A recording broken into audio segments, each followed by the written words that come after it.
All right. Good evening, everyone. My name is Charles Rudd. I'm the Economic Development Director for the City of Newport Richey. And I want to thank you all for coming tonight.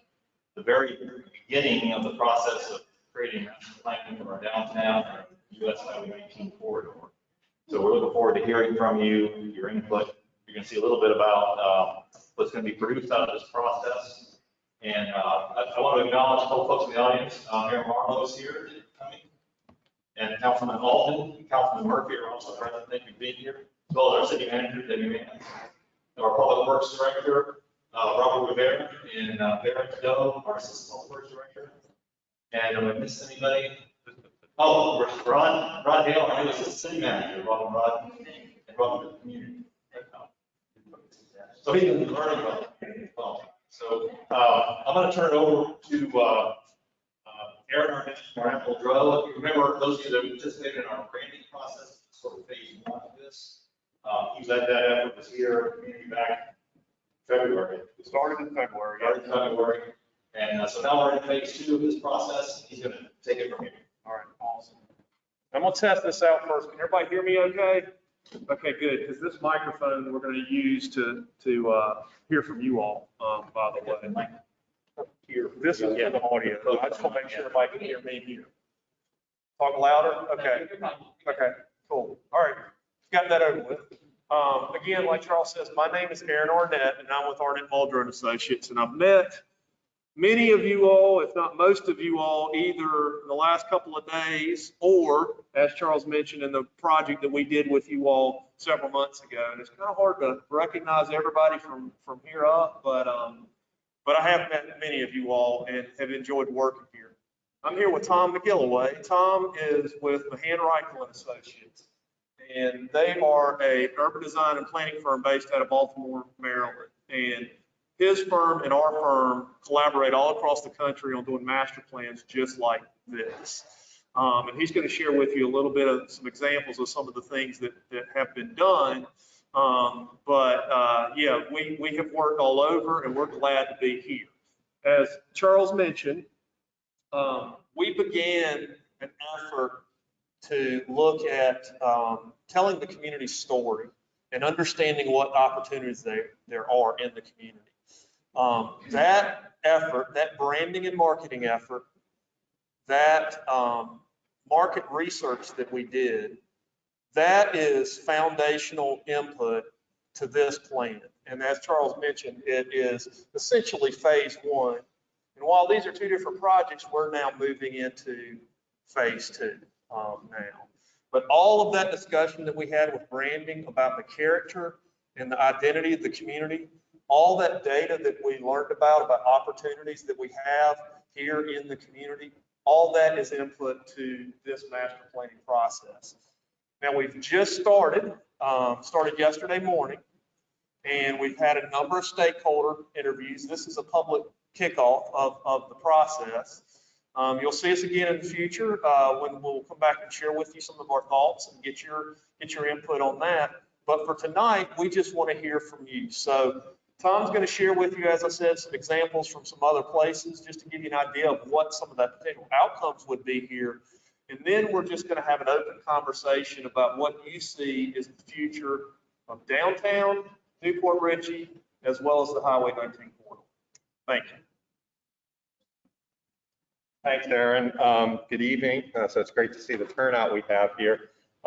This is my first time in Newport Richey, and my work that I've been doing for the past 30 years is downtown planning and park planning. And it's wonderful to be in a community where you have the best of both worlds right together with Sims Park and downtown. It's really been the 2 days we've been here so far, walking around, talking with business owners and people that we run into on the street. There's really a strong sense of pride and recognition of all the accomplishments that you've done here. And it's really great to see that in a community. So kudos to everyone that's been involved. We mostly want to, yeah, okay.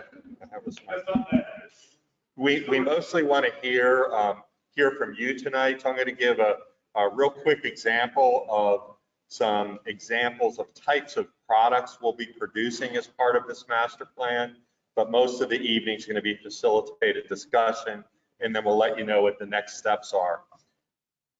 So some examples of master plan deliverables.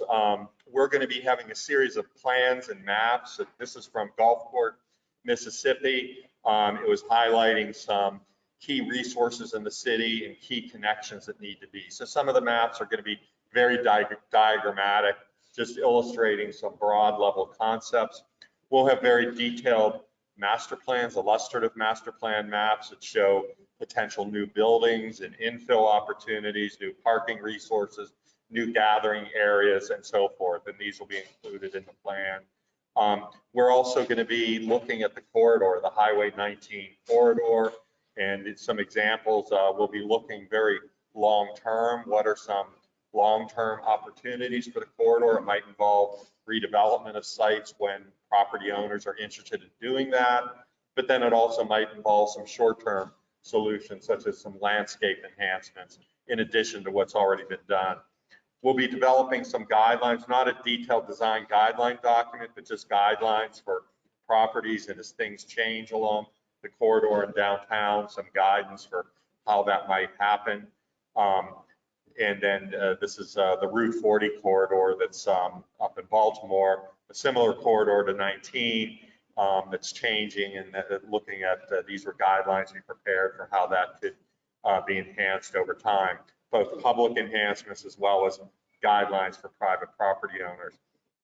We'll be doing a series of visualizations. Some of our team members are doing before and afters. These are some before, the tops are before views, the bottoms after views. These are properties along a commercial corridor similar to 19. And again, we've been meeting with some property owners that have interest in doing things with their property. So we'll be giving them some ideas of how that could be developed. Facade before and afters. Again, some property owners have trouble visualizing what the potential is for their building. So based on conversations with them, we'll be showing some examples of what they start with and what the potential is. And again, these are not solutions for here. These are examples from other places. But that also extends to the streetscape environment. This was again in Gulfport, Mississippi, where there was a railroad track that really created a barrier between one side of town and another side. So this was showing how, and this was also an arts district, so showing how arts could be incorporated and how landscape could help strengthen that connection between the two districts. And then also in Gulfport, a highway corridor that looks like every highway corridor in the country. And again, looking at what are some enhancements to enhance that as a gateway into the community. And that's a real opportunity for 19 as a gateway to your downtown. And then we'll be doing a charrette. Sometimes some of the examples will be real sketchy. A lot of our work in our office is helping to reposition retail centers. A lot of retail centers are looking how they can create more amenity space, more outdoor space and gathering areas. And these are some quick sketches that we might do if it's relevant along here as well. A very important aspect of this plan will be an implementation plan. This is an example of an implementation strategy board we developed that identifies short, mid, and long-term goals, but more importantly, we'll identify who are the partners. Is it a public effort, a private effort, or is it a partnership among the two? So this will be a guideline document as the plan is implemented. It's something to follow along, because a plan's only as good as its implementation. And it's very clear that Newport Richey implements things. And so we're very confident that this will be give you a great path forward as you go to the next level in both downtown and the 19 corridor. So what we want to do is have some discussion. We want to hear from you because your input is going to really inform some of our efforts. We want to make sure we're responding, the ideas we bring are responding to what the needs of the community are and not just what we think you need to do. So the first question, and Aaron's going to be recording notes. The first question, you all took place in the participating in the exercise coming in, the best and worst places. We just want to call on a few of you. Why did you select the locations you did? Anyone want to go first? Yes, Amy? I don't care for the area where. Oh, that mic. Sorry. You're going to get some exercise tonight, Jacob. So personally, and I live right here in this area, I don't care for where the West Chamber of Commerce and the boat ramp is and how it kind of swerves underneath the bridge because it creates an area for a lot of people to hang out when they possibly shouldn't. And because it isn't always a really happening, sweet, attractive vibe, they feel much more comfortable. Mhm. Great, thank you. Anyone else? Why did you pick a best or worst place? Sir, and then ma'am. Hey there, I picked a couple of great places downtown, the Fitzgerald's and Railroad Square area, and then also the Ritchie Theater. Those are really great highlight spots in town. Something I'm not really crazy about is along the 19th corridor was the Speedway gas station, and now it's Marathon. Constantly people hanging out there. I don't know what's going on over there. It's just. Yeah, so the hangout aspect of it is why you picked that as the worst place. Great, thank you. Ma'am? I like the Ritchie Theater because it brings history to our area. I like the museum, that's another history thing. And I moved here 30 years ago because it's a small town, and I hope we don't lose those aspects of it. I know that we need to move in a direction away from so many bars. I'd like to see more retail come into our area, and I do see some of it with the landing and some of the other businesses happening along Brandon and Main Street. But most important to me is to keep that small town feel. I moved here from the Twin Cities, so I didn't want to live in a big city anymore. I spent 30 years there, and I lived 30 years here, and a few other places that I lived in. Okay. But keep that in mind. All right, and we're going to have, we have several other questions. We'll have opportunities to talk about some of those things. Did you have some worst places? I do, but I'm not going to share them. Okay. I'm a minority on some of them. You're allowed, okay. Anyone else? Maybe one more and then we'll move on to the questions, the next questions. We're going to try and just keep this to an hour tonight, be respectful of your time. One more? Yes. Sure, Debbie. I'm connected. One of the worst, thank you. For me, one of the worst places in downtown is where there's a void in the downtown fabric. And so I identify the vacant property across the street from Hacienda as a worst place because it's underutilized or misused. I understand the best place for Citizens Park, Hacienda Hotel, and I had another worst place. Well, the Chamber of Commerce, for me, was the worst place because it is not the highest and best use of that piece of property either. And I see something much bigger and much grander on that piece of property. And I think the fact that it is attached to a boat launch provides some opportunities for the city. Yeah, and it really is the place where downtown interfaces with the river, and there's a real opportunity there. Great, thank you. So in a lot of these questions, there's going to be some overlap. We just ask them in different ways because sometimes it's new and it helps us understand some of the issues before. So recognizing Newport Ritchie is unique and it shouldn't try to copy any other communities. Are there some other communities that you like that have done some good things that you think have some application here? And why is that? So, yes, sir. I'm a big fan Oh, of. wait for the mic.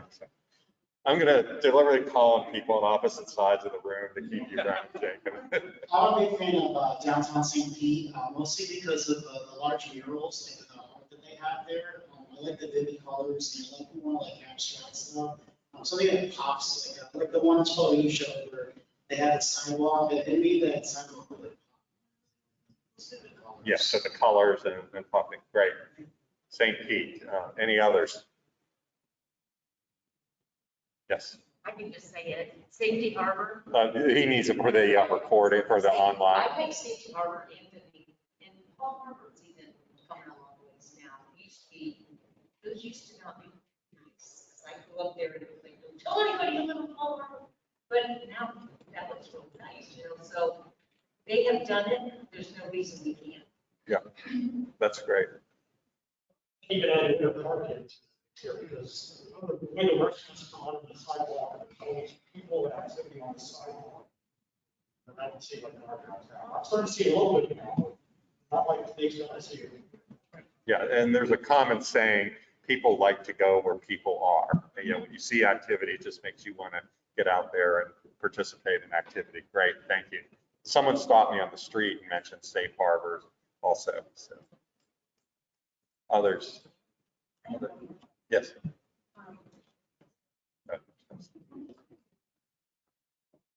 The other fact that I like that is that we are a walkable city.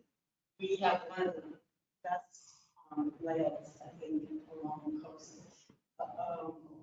During the peak of the pandemic, we realized how many more people were walking. So I think those are some of the benefits. And as far as the program goes, so over the last 30 years that I've lived here, we've had many studies on that, and they always said it should be, the building itself should be something other than the chamber of commerce. And I think it's time. Okay, great, great. And you mentioned the walkability and more people walking during the pandemic, and that's something I noticed in my own neighborhood a lot. There's a large park near us, and the usage just increased because, you know, there weren't many options for people to do. So having a walkable place is very important. All right, one more favorite community, or if not, we can move on. Yes, Debbie. I'd like to suggest that probably don't have an example of a community that's related to everyone, but the thing about communities that I think best is when there's a wide range of opportunities to either retail or have entertainment based. Yeah, so it's not just appealing to one demographic or one group of people or one age group, but there's something for everyone. That's a great point. And that's a great way to frame, you know, what are the qualities you'd like in a great city. Okay, this is going to delve down into a little more. So how do you use downtown? We've seen people and we've heard different stories that some people just come down to walk around Sims Park and then they leave. Others come down to the restaurants or bars, but we'd love to hear. Councilman. The heat in the summer, it's hard to get out on the sidewalks and walk. It's 95 degrees. So that the second, did you answer the second part of the question? Why aren't you using downtown? So when it's not hot and it's in the winter or the spring or fall, how do you use downtown? Or Well, again, destinations, as has been mentioned, are not as, we don't have the full retail mix and a good shopping mix. We're getting there, and you know, thanks for the pioneers that are starting some of these businesses. Some of them maybe are here, but we need an understanding of the mutual benefit of having more than just one. So I think our city has been competitive, and in many cases each other off or worrying about the other competitor versus trying to build the crowds that we need to support. So, yeah, so as we get more diversity of uses and activity, there'll be more reason to come and use the downtown. Anyone else? How do you currently use the downtown, sir? Or what's keeping you from using it? What's keeping it is lack of shade. It's just so hot. That looks weird. I feel like it's underutilized because there's no shade. I don't know if we just kind of semi-permanent shade structure. Something, I mean, like, there's October cuts tenants where they be there for part of the year. And that's something we heard a lot so far from people. So. Are there other areas other than Railroad Square that you think are particularly lacking shade? Or? Well, yesterday I was talking about the Acorn Street project. Maybe there was some money going to be put in there. There's no shade there either, so we want to see that. I mean, it's like Square. But to be honest, all of the Main Street, you can take out the palm trees, maybe put some smoke trees, which I don't know if it's feasible. But it's just pretty hot. Yeah. Okay, great. Thank you very much. Others, how are you using downtown, or what's keeping you from using it?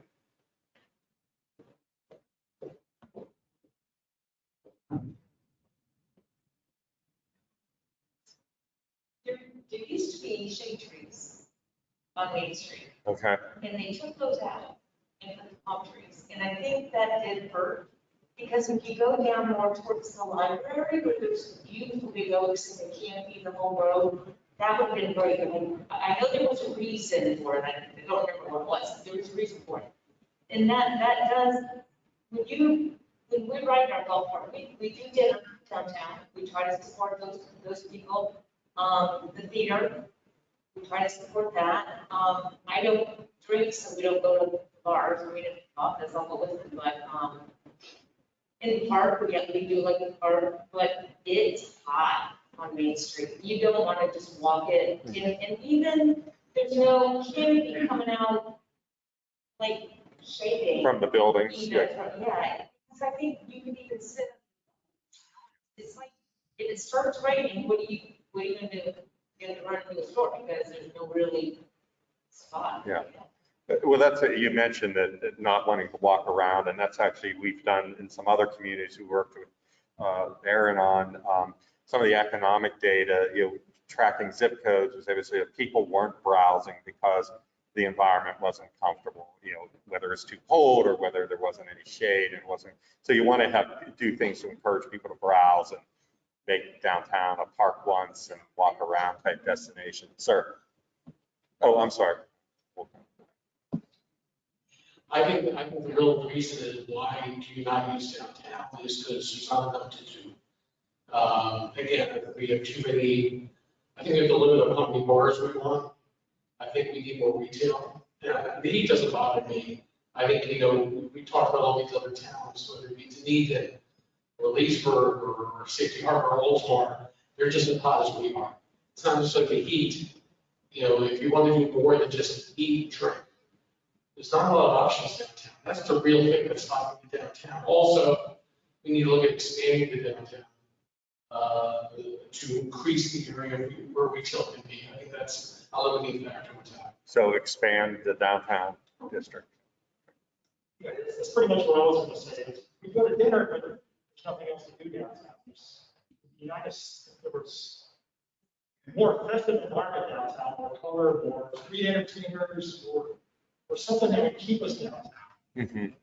Like there's no retail, so it's go to eat, and especially in summer, it's kind of hot, just jump back in the car and walk out.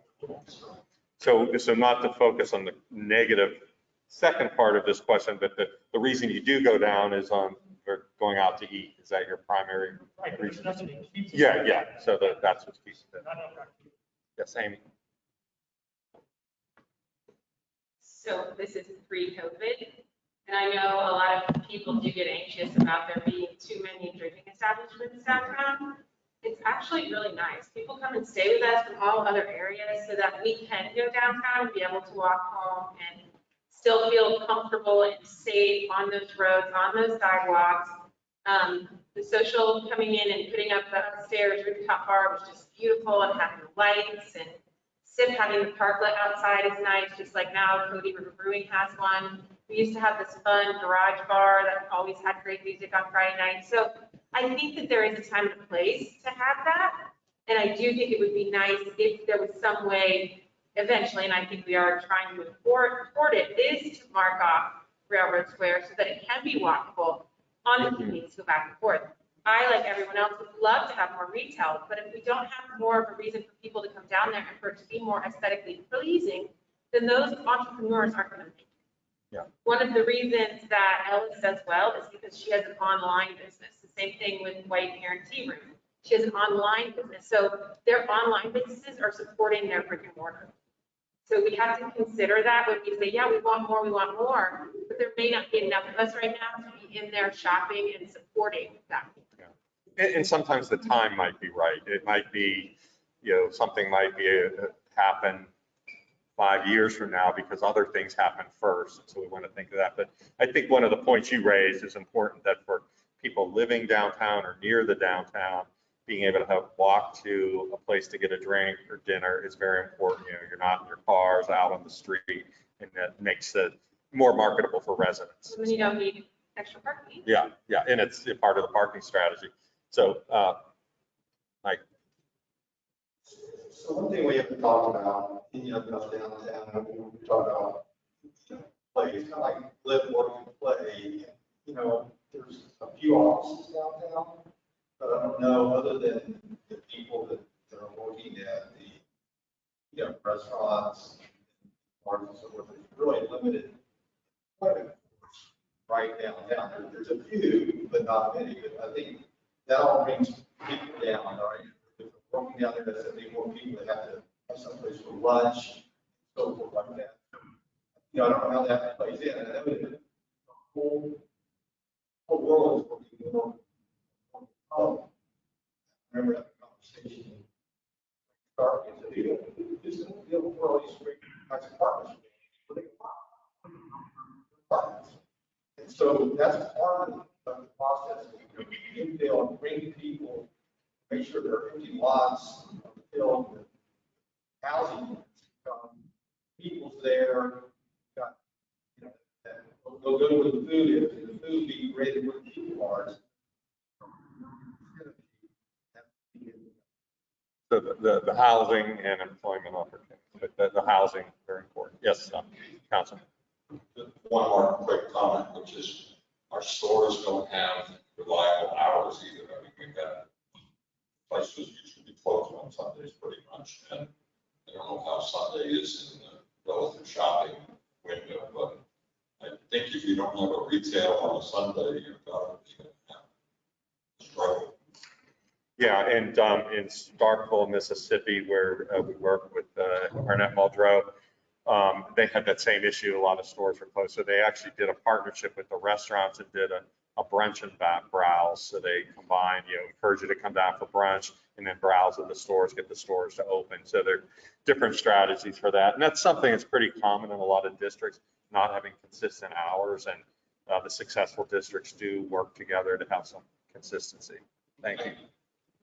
Oh, here. Yes. I use downtown now. I used to work downtown for meals, but my dry cleaning is downtown, Swan Personal Care Service, and I shop for fruits and vegetables down there. Great. So you're highlighting a very important point that we don't just need to have boutique type, specialty shops, but also the daily things that allow you to live your daily life and perform, your regular shopping that you need to do. That's great. Yes, sir. I also use downtown to meet with other business owners to network. Like we use the restaurants to eat. That we'll do like Tuesday, Thursdays, what we call it, and we'll just follow the social. That's how we use it. What would keep me downtown besides that would be more like more entertainment style establishments. So maybe not necessarily retail, but I mean like, and just as a random ideas, I mean the Pizza Grand Central used to be an arcade kind of, like Axel or something. Like there's something to actually do and not necessarily just shop. Yes. Yeah, so something to do. And that comes back to Debbie's point earlier of having a diversity of things to do that appeal to a broad audience. Yes, ma'am.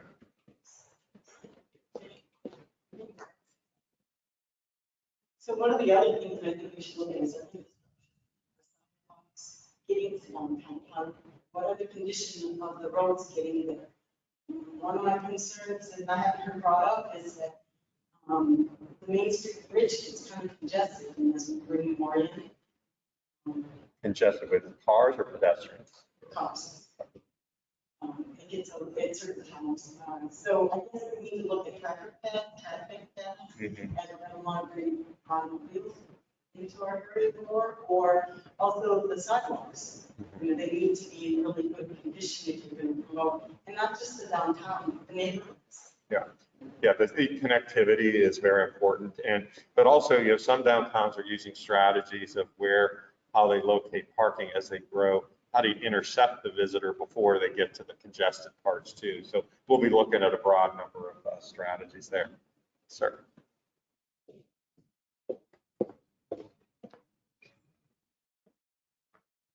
I'm going to change the question a little bit to why is downtown not being used more?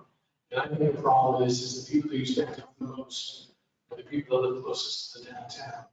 We need to increase our density. We need to have more central the landings. We need to create more people living downtown. Then the business will thrive more. Because that's where most of the business comes from. We don't get basically single family, where it's 3, there's 4, all around the downtown. In the downtown area, we can go 5-story buildings, and people aren't taking advantage of that. We talk about that plot where the lawyer's office used to be on Main Street. I heard there was supposed to be a townhouse development there, terrible. You have a 5-story building there. We need to bring more people to live in the downtown. We use the downtown, play in the downtown, buy the downtown. So the downtown is the area where you see some more density. We need more density for it to thrive. It's not going to get much bigger. We Okay. can't just depend on people from 10, 15, 20 miles away. We have to depend on people that are living here. We don't have enough people living in the downtown for the downtown to grow. Go with you first. Right, middle.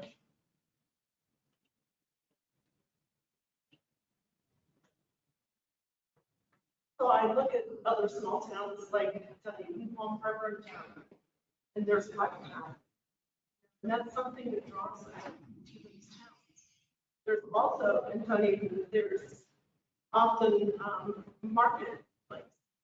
And we have a little marketplace in front of the library, but we need something bigger, crafts, just different things. So marketplace and bike paths. And I do have a question coming up that gets into some questions about bike usage and bike paths. So, well, you look at those towns, and yeah. people come from all over. It's quite fun. Great. Thank you. All right, before we move on, okay, Sarah over there. I know it's going to hit me when I say this, I wasn't brought up before, but Grant Boulevard is so cool. And the idea of maybe making out a one-way road like that, you get a destination, people will come here and take that one town, Port Richey is the waterfront district, back down, there's something to do. The other thing I just want to say about the bars. Sandy has more bars than even downtown, it's doing good for them. I don't know if that's necessarily the problem, there are a few less desirable bars that it seems to be working for all the places that you mentioned, does have a lot of bars in the downtown. But the bike path, I spoke to people, I think it'd be a cool idea to explore. Great.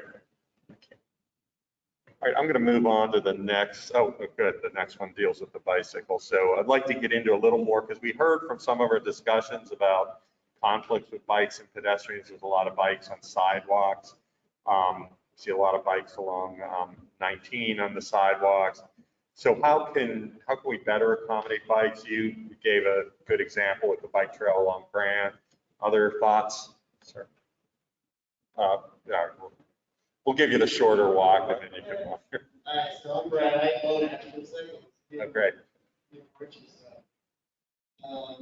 As Ryan said, Grand is a great spot for the multi-use trail. I wouldn't bring it down one way. That use trail hopefully connects to the Marine Parkway. That would be huge. Yeah. Can you hold the mic a little closer? Yeah, so I brought it up at a city hall meeting too, just making Main Street a shared bicycle route. Yeah, some people are not gonna like that. With a Sharrow, you mean, Or more shared. Yeah. Not necessarily Main Street. But it's no doubt that any bike infrastructure is going to make more people. Do people know what Sharrows are? Sharrow, it's when you have a shared road, and a road is shared with both cars and bikes. It's symbol on the pavement to just alert motorists. No, it's not, that would be a bike lane. No, a Shero is just that the bikes and the cars use the same lane, but it's a marking. Grand Boulevard. Yeah. Okay. Yeah. It just, it alerts motorists that they're sharing the road with bikes and to be extra cautious. Sir, yes.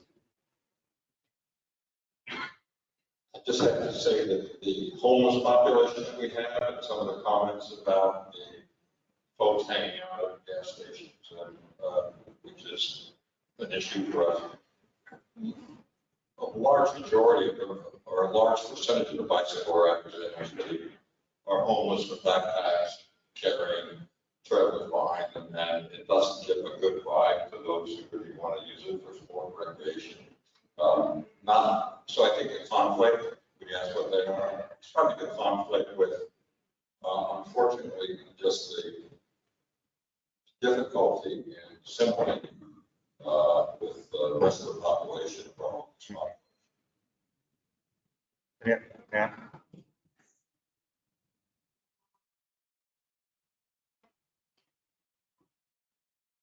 The issue with the bike path or the Grand Boulevard going north, there are no sidewalks once you get north of Massachusetts. And so my neighbors got together about 20 years ago and asked the city to change the walkway along the park to make it match that of City's Park. And it was a great success. It took 2 years of neighborhood meetings. But the proposal that they were looking at that time was making Grand Boulevard north of Massachusetts a one-way. And the reason for that would be to accommodate walkers and bicyclists, bring the business into Newport Richey instead of into Newport Richey instead of going out to Richey. And the reason for the one-way is because a lot of those property owners along that section, they own that riverfront. And when I interviewed a lot of them, I did a lot of walking, they do not want people walking on their own riverfront property. So there's no room there. The DOT tried to go in and put in barricades. They didn't want the barricades because they couldn't see the property then. That's where the idea of a one-way came in, one side being a bike path and the other side being a one-way in or out of the city. But there's no room there for sidewalks. And it's been a big issue because a lot of the kids that live in that area walk to Richie. There are no sidewalks on Washington Street, and there are none on Grand Boulevard. And if you've ever encountered someone on a bicycle and you're in an automobile going along the curves, it's not safe. That's why I look for a bike path. Okay, great. That background's helpful to have. Other thoughts on? Yes.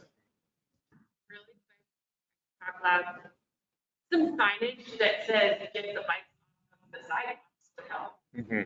Because that's an issue as well, especially as Councilman Altman was saying, when it is people with, the trailers or all of their stuff, but even just walking on a Saturday morning and the bikers not understanding rules and waiting for you to get out of their way when you're on a pedestrian sidewalk.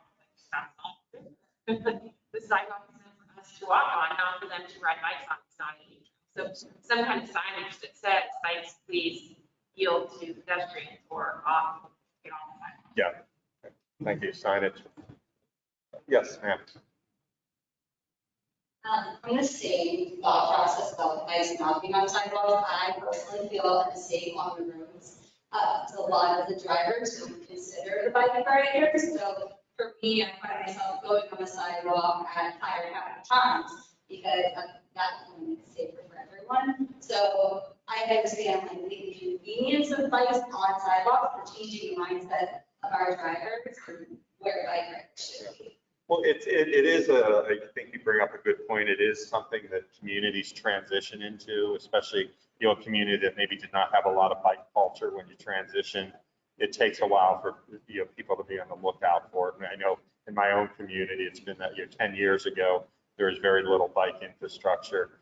And when it first started going in, motorists weren't used to looking at it, but now they're more attuned to that. So, but it is a transitional. And this master plan will have it's a long-term plan. We'll have a lot of recommendations that are immediate and short-term, but a lot of it will be long-term. some of these are going to be ongoing efforts. All right, did you have a?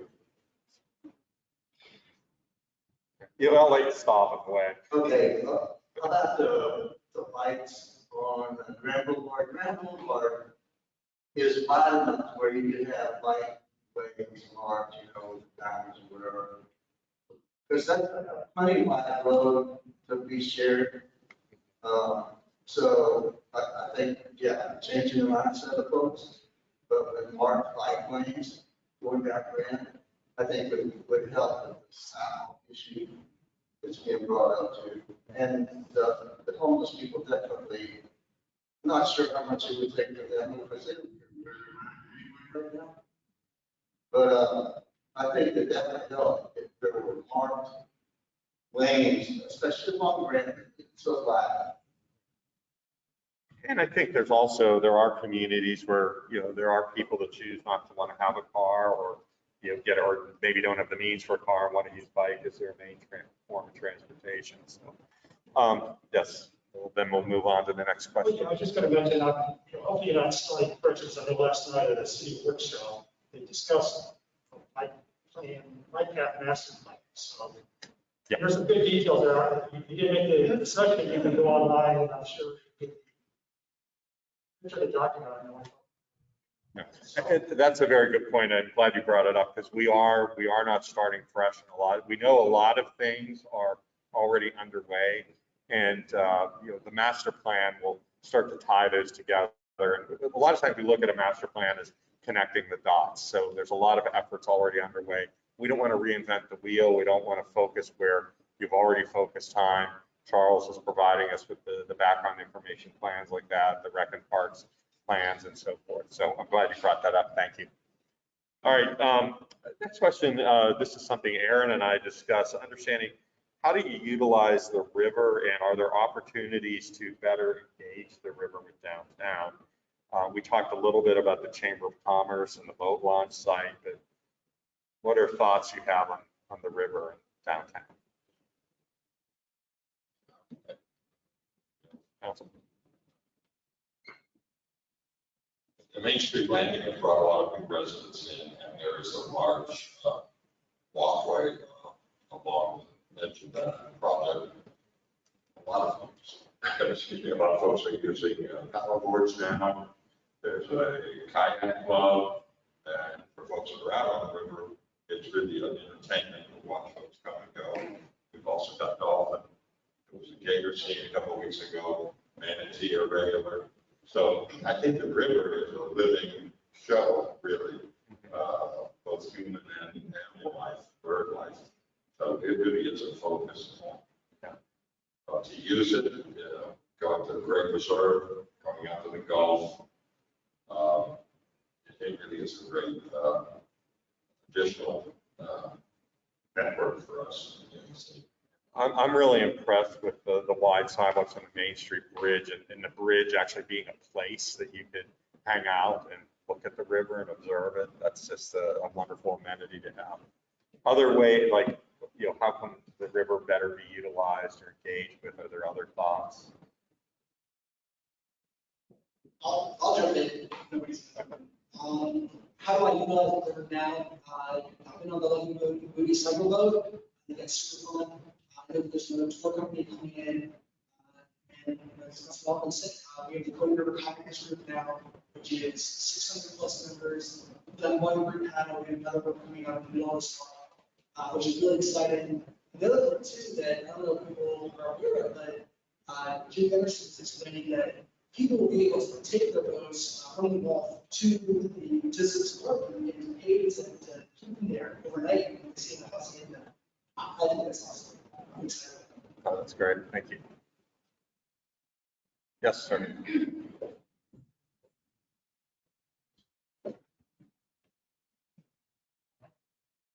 I think there's some marketing and branding opportunities too. It's a beautiful river, we use a lot for recreation, but there's other bodies of water like North Beach, you go over, you kind of feel like there's something special about it. When we do our branding process for the city, it would be a issue again for the river and have it over bridges. maybe some of the homeowners' docks, we have an identity for them. Okay, great, thank you. Yes, Amy. And kind of piggybacking off of what Bob just said, and as well as what Jacob was talking about. And yes, there are a couple of docks right there near Sims Park, and they are a little floating, and there is one kayak launch, but if those could aesthetically be improved at all, that would be very attractive. As well as, we were all very hopeful when the O'Brady's went in, that there was going to be some kind of outside dining in order for people to be able to, who don't get to live there, to see that action happen. Yeah, yeah, that does seem like a real missed opportunity there. Okay, let's move out of downtown to that big animal called US-19. What are some thoughts you have on what can be done to improve, or some priorities for US-19? We know the city's already taken on some initiatives to deal with some of the issues and problem uses along there, but are there some other thoughts you have on 19 of what would be some priorities to help improve the image or the functionality of 19? Yes, ma'am.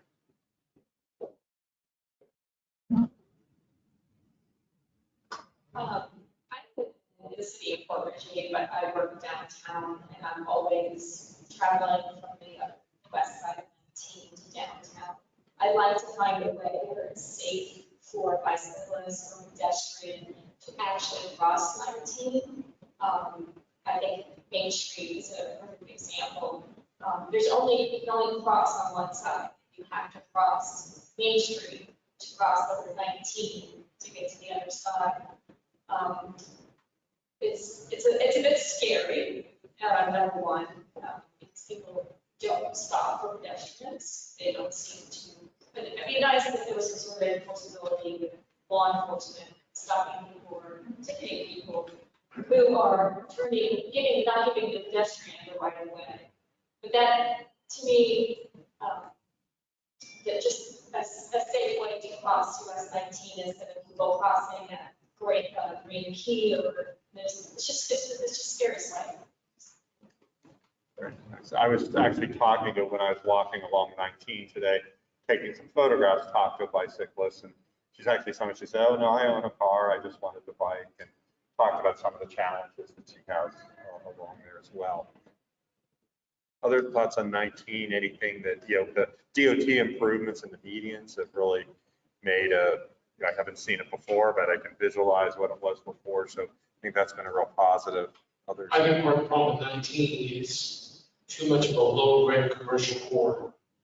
We frankly didn't go far enough on the automobile dealer ordinance. It should have been not only if the only way to stop taking automobile dealerships, correct me if I'm wrong, is if the owner sells, but not if the person who's renting it for selling automobiles changes. We need to phase out all the dealerships under this 19.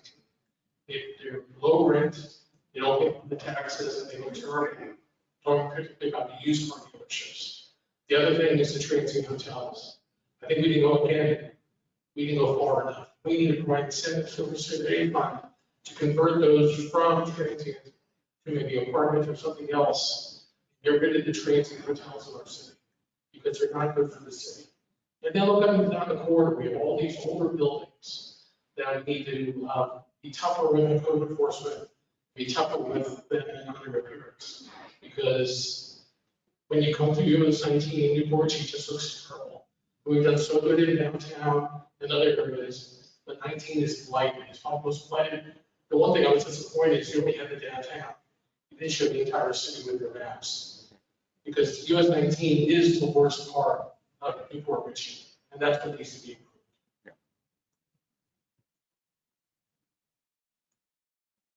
I was going to say the same thing, that US-19 is stagnant up here.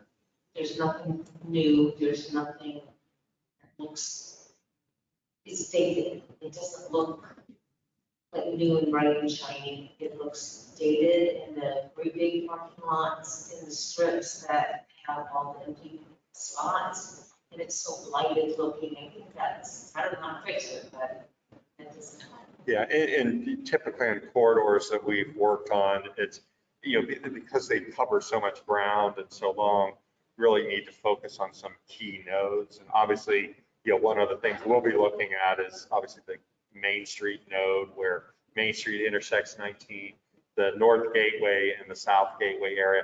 The Publix Center, a lot of investment, some landscape along that edge that, in a couple of years when those trees mature is going to look quite nice. So, where are the strengths that we can build off of and that you start to get a visible change is noticeable. So that's, we need to start to tackle how we do that.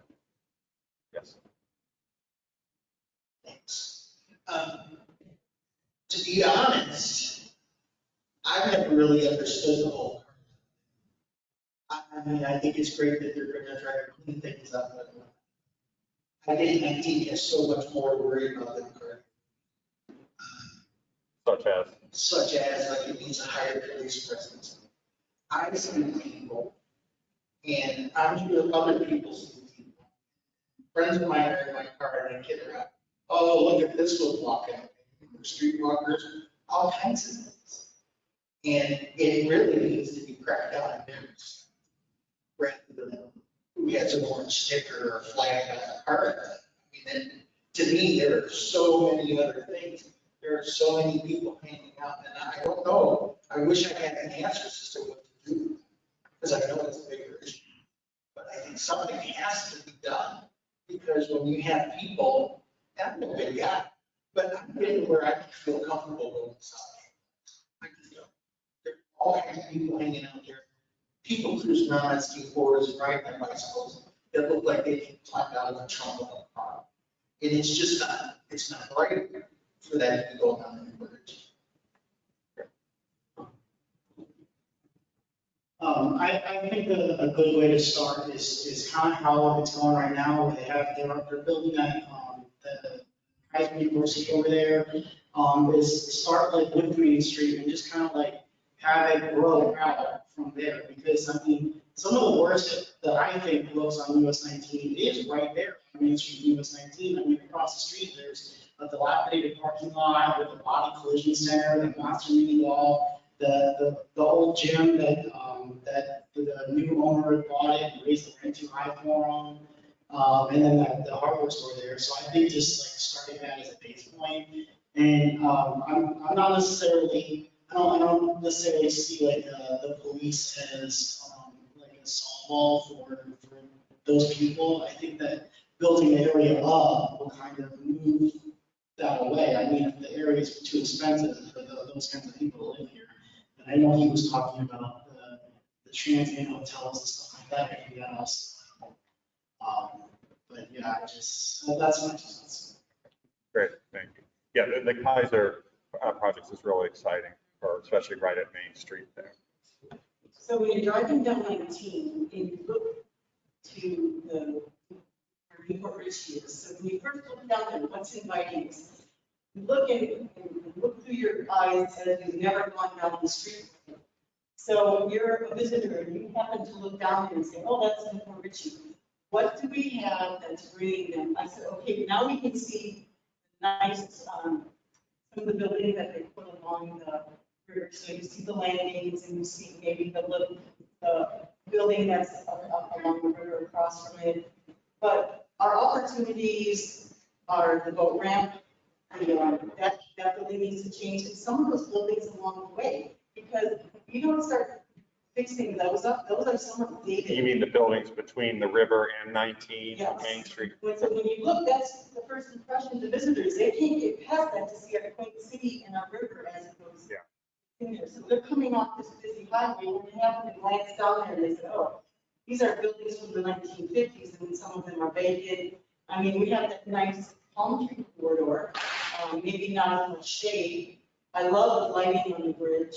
But to get the people from 19 as they're driving by and say, oh, maybe I'll go down that road one time. But when you glance and you look, and that's what you see, is, and you look to the right, you see Burger King and the homeless along there. Yeah. The homeless problem isn't going to go away. Maybe that's the county problem. Maybe we need to have more housing. I mean, don't know what the answer is It's for a, that. it's a very difficult, larger problem. I think you brought up a good point, and, the good news is Newport Richey's downtown is just a couple blocks off of the corridor, whereas a lot of communities where the downtown might be several miles off of the corridor. So you really, while you're probably missing a lot of visitors because they don't even know downtown is there, you're close enough that you can, that's a solvable issue. So I want to, yes. I got a write-in comment. So you don't have to listen to me this time. I'm going to read from Okay. The owner of the Main Street Landing has asked to pass these comments along. I think Charles got a copy of this as well. But as to 19, he's saying traffic on River Road. River Road has speed bumps. Why would people drive there instead of 19? Because it's fast. The lighted main at US-19 takes almost 4 minutes to cycle through. It needs to be cut to maybe 2 to 2.5 minutes, which is still a long time in a light. He avoids it like a virus. He can drive through the intersection, turn across left lanes and circle back on River Road and get to Main Street Landing faster. I mean, he's got an electric car. He must like to get places fast, but the bottom line is that he's talking, and this can be passed on to you because it's much longer than that. But the traffic signalization, the waiting for turn signals when nobody's coming, I feel like there's a lack of effort from our county traffic control folks to assist us in making it convenient for people to come and turn and come to the town. That's a good point. That's a good point. We're want to wrap up. We're close to time. I think we've already talked about some priorities, but is there any other topic that maybe wasn't covered in our questions or anything you're just burning to add to the conversation that may not have fit? Yes. I think this might be more of an ask, but it's along the lines of what this nice lady just said.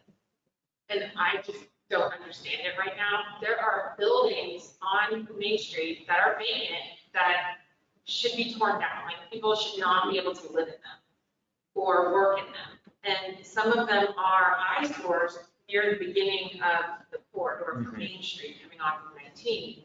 So how do you engage people who actually own those buildings? Because quite honestly, I'd rather see that they get lot across from Hacienda than Helena's, which is a building you may not be familiar with, but it's white and it's super ugly and it has a truck that sits outside that says Richie Rocket on it. Yeah. I agree with you. If I was coming into the city, I wouldn't want to come now. Yeah, and some of those properties, quite frankly, they might have some short-term solutions. How do you fix them up in the short term, but then what's the long term? Are they really the highest and best uses? Well, we don't see, and this even for residential, we just don't see a lot of code enforcement. Code enforcement. Okay, great, thank you. Yes. Yeah. Yeah, so we just need to shift the code enforcement on those vacancies versus the people who are actually open, trying to make the community better. Okay, great. Yes, sir.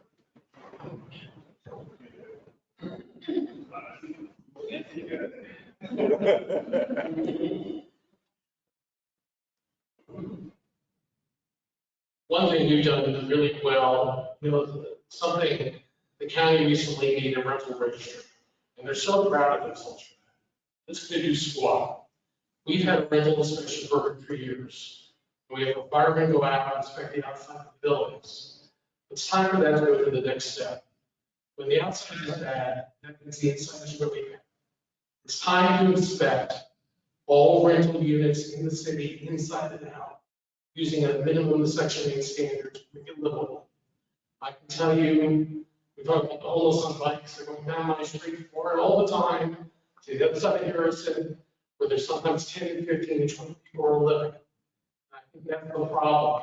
We need to step up our rental inspection program to the next level, not use firemen, the third grade, real building officials or code enforcement guys to inspect all rental units. I think our rental units are somewhere around 40% of our city, and that's what's going to tear us down. We need to get to the next step with our household. Great, thank you. One last comment.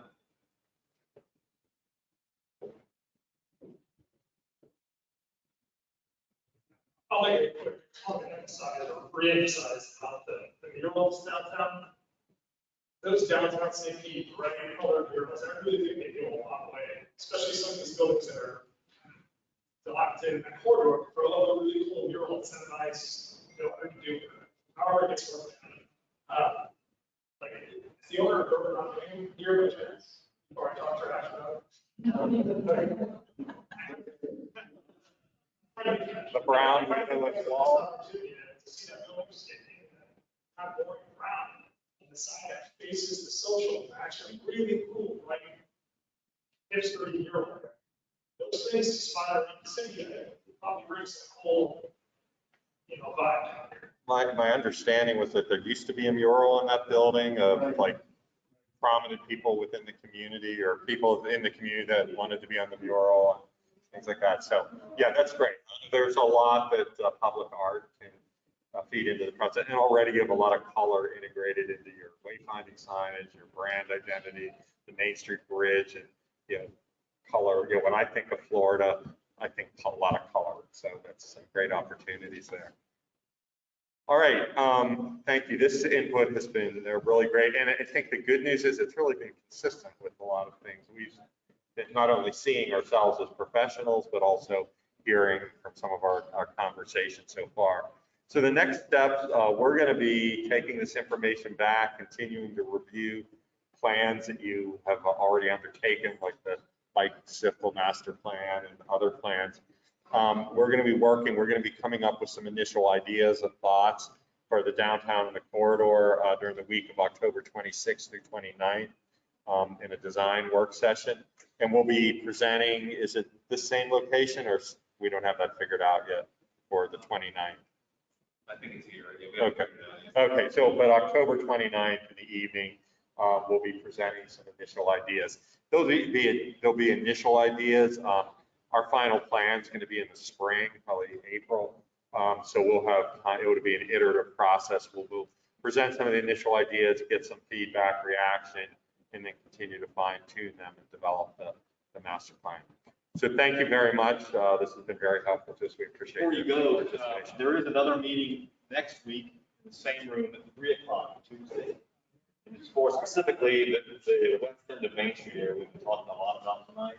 Tampa Bay Regional Planning Council will be talking about a SWOT analysis they did, strengths, weaknesses, opportunities, threats, as well as some initial imagery and ideas for that specific area.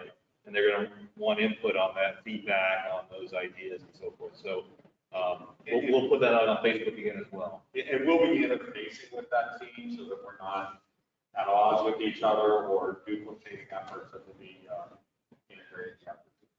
Broadcast.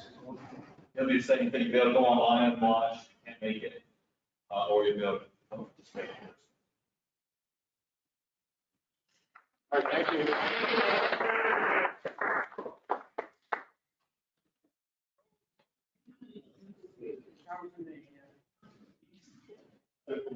Yeah. Don't make that man dinner without me.